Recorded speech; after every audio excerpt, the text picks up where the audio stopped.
নমস্কার, আমি গৌলমী চক্রবর্তী। আজকে আমি দেখে নেব আপনি যে মানুষটির কথা ভাবছেন সেই মানুষটি আপনার ব্যাপারে কি ভাবনা চিন্তা করছেন। যে কোনো কেউ হতে পারে, দেখে নেওয়া যাক।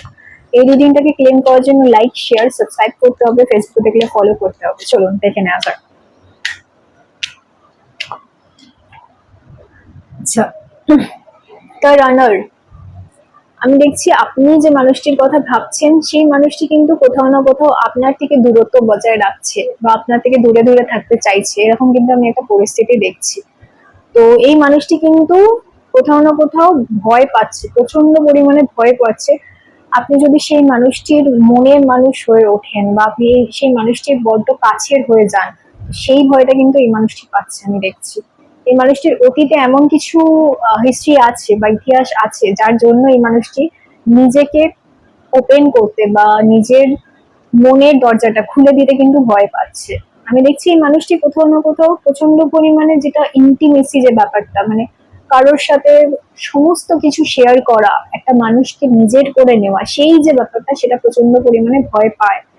আর কি, আর হচ্ছে এই মানুষটা, আপনি এই মানুষটার সাথে যত ক্লোজ হতে চাইবেন এই মানুষটা আপনার সাথে কিন্তু ততটাই ডিস্টেন্স মেনটেন করতে চাইবে, এরকম একটা কিন্তু আমি পরিস্থিতি দেখছি।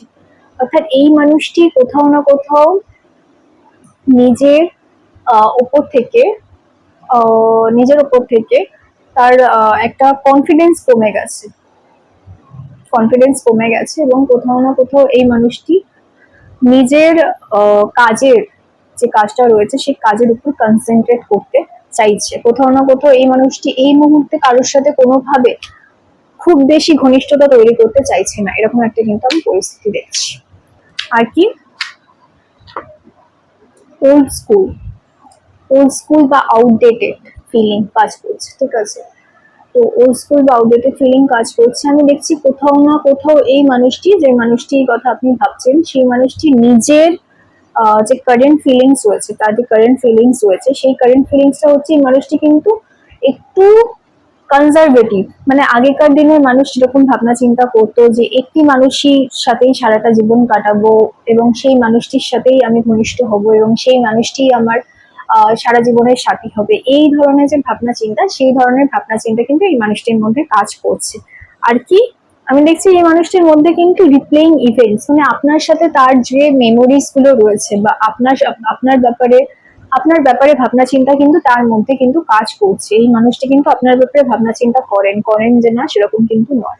এই মানুষটি একটু ওল্ড স্কুল ধরনের, অর্থাৎ একটু নিজের, হয় না যে আগেকার দিনের মানুষের যেরকম ভাবনা চিন্তা হয় খানিকটা সেরকম, একটু বেশি ট্র্যাডিশনাল ধরনের, আমাদের নিয়ম কানুন, ধর্ম, আচার আচরণ এগুলো মেনে চলতে পছন্দ করেন। অর্থাৎ এই মানুষটি কিন্তু লয়াল, এই মানুষটি কিন্তু চরিত্রবান, সেটা কিন্তু আপনি বলতে পারেন। এই মানুষটির চরিত্রের কোনো দোষ বা গোলযোগ কিন্তু হওয়ার সম্ভাবনা কম। যে মানুষটা ট্র্যাডিশনাল হয় সেই মানুষটি কিন্তু কখনো চরিত্রের সমস্যা আপনি পাবেন না। তাই এই মানুষগুলো কি হয়, এই মানুষগুলো যখন হার্ট হয় বা এই মানুষগুলো যখন আঘাত পায় অন্য কারোর থেকে, তখন আবার নতুন করে শুরু করার আগে না তাদের মধ্যে একটা ভয় কাজ করে, এবং এই ভয়টা পাওয়াটাই স্বাভাবিক। তো সেই জন্য কিন্তু এই যে মানুষগুলো রয়েছে সেই মানুষগুলো কোথাও না কোথাও আমি দেখছি যে সময় নেবে, এই মানুষটি সময় নেবে আপনার সাথে নতুন কানেকশন তৈরি করতে। সোলমেটস এর কার্ড এসছে, ঠিক আছে। তো সোলমেটস এর কার্ড যখন আসে তখন বুঝতে হবে এই মানুষটির সাথে, এটা যে কেউ হতে পারে, এই মানুষটির সাথে কিন্তু আপনার সোল কানেকশন রয়েছে। তো যেহেতু এই মানুষটির সাথে আপনার সোল কানেকশন রয়েছে, সেই জন্য কিন্তু এই মানুষটি আপনাকে চাইতে বাধ্য। আপনার সাথে সম্পর্কটা ভালো হবে। যদি না হয়ে থাকে, এই মানুষটি যতই দূরত্ব তৈরি করুক না কেন, আপনার সাথে কিন্তু কানেকশনটা লং টার্ম হবে এবং ভালো হবে, তার কিন্তু পসিবিলিটি স্ট্রং রয়েছে, সেটা কিন্তু আমি দেখছি। এই রিডিংটাকে ক্লেম করার জন্য লাইক, শেয়ার, সাবস্ক্রাইব করতে হবে, ফেসবুক দেখলে ফলো করতে হবে। যারা পার্সোনাল কনসালটেশন বা ট্যারট কোর্সের জন্য যোগাযোগ করতে চাইছেন তাদের কিন্তু হোয়াটসঅ্যাপ করতে হবে। সবাই খুব ভালো থাকবেন। নমস্কার।